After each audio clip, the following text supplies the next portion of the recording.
Gladys Howard, a pequena mulher que fez grandes coisas para Deus.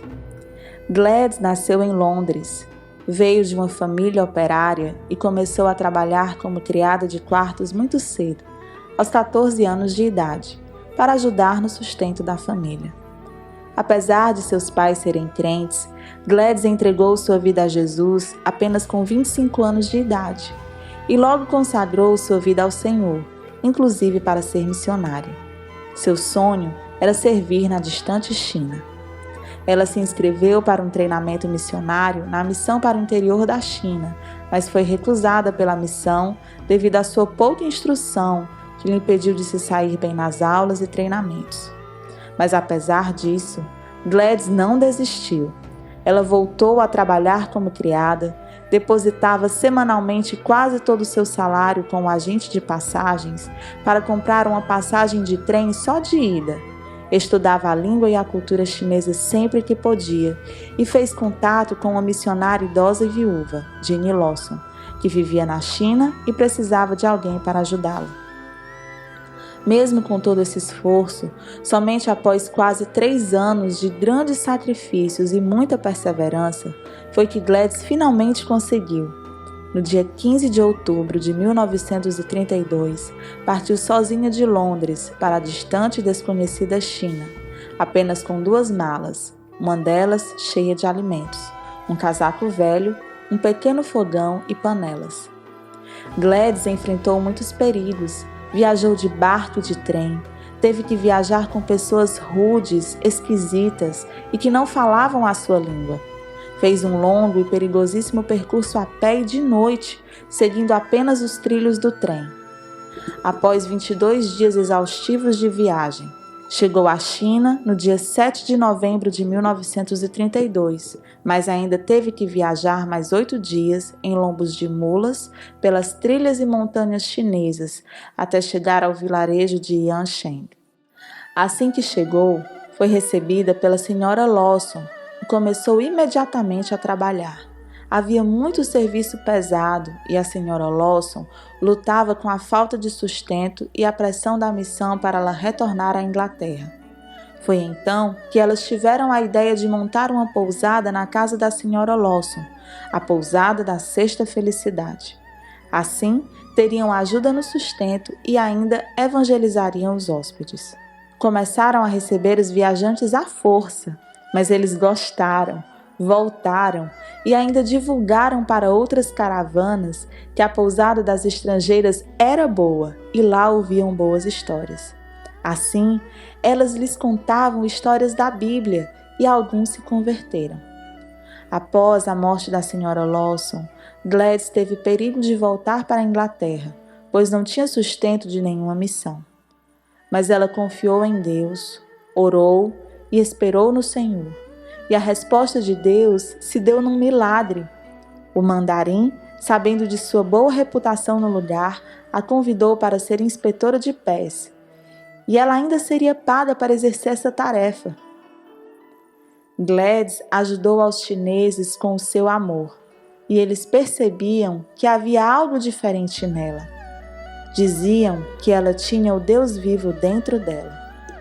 No início, a chamaram de Lao Yan Wei, diabo estrangeiro.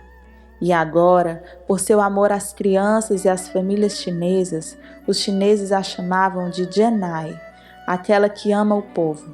Depois, por sua bravura em confiar em Jesus Cristo e servi-lo com tanta dedicação, eles deram outro nome a Gladys. A chamavam de Ai Weiwei, aquela que tem virtude, que é corajosa e poderosa. Ninguém poderia imaginar que aquela pobre criada de quartos, que foi descartada como incapaz, pudesse ser tão usada por Deus. Ela, apesar do seu prestígio, continuava a viver uma vida simples, dormia numa cama humilde e num quarto sem conforto da pousada. Na parede de seu quarto havia escrito 2 versículos. Deus usa as coisas fracas. 1 Coríntios 1:27. E tudo posso naquele que me fortalece. Filipenses 4:13. Em 1936, Gladys recebeu o difícil título de cidadã chinesa. Ela prosseguia firme nas visitas aos povoados, coordenava um excelente trabalho de evangelismo e recuperação dos presos, e além de tudo isso, começou um trabalho de adotar crianças órfãs ou abandonadas pelos pais. Naine Pence foi a primeira. Adotada por uma ínfima quantia, achava que seria explorada ou maltratada pela diaba estrangeira, mas ao contrário, recebeu muito amor e cuidado. Com o passar dos anos, Gladys adotou outros também. Em 1938, a situação política da China estava ficando complicada. De um lado, um guerrilheiro chinês de ideais comunistas, Mao Tse-tung, e do outro lado, o Japão, começou a atacar e conquistar território chinês. As tropas dos aviões japoneses atacaram a província de Shanxi e os bombardeios destruíram a cidade de Yancheng e a pousada da Sexta Felicidade. Gladys foi violentamente espancada pelos soldados japoneses, mas havia dezenas de órfãos de guerra que dependiam dela para o seu sustento. Foi essa tremenda responsabilidade que a fez deixar Shanxi e cruzar as montanhas e selvas com os japoneses em seu encalço, sem alimentos, sem remédios e com quase 100 crianças de 3 a 12 anos buscando segurança para além da fronteira. Era mais uma vez uma oportunidade de confiar em Deus. E ela confiou. Deus guiou Gladys por 21 dias e nenhuma criança foi perdida. Conseguiram chegar em Xi'an, uma cidade que estava em segurança. Mas Gladys estava muito ferida, muito doente e com grave desnutrição, pois deixava de comer para dar às crianças. Um casal de missionários a acolheu e tratou dela, e depois de meses de tratamento ela pôde se recuperar e novamente cuidar dos seus filhos e das outras crianças. Em 1943, Gladys foi reconhecida oficialmente como missionária. Em 1949, depois de quase 20 anos servindo na China, Gladys voltou à Inglaterra. Deu palestras em igrejas, escolas e participou de campanhas de vocação, chamado e recrutamento missionário. Todos queriam ouvir a história daquela baixinha inglesa que havia feito um tão grande trabalho na China.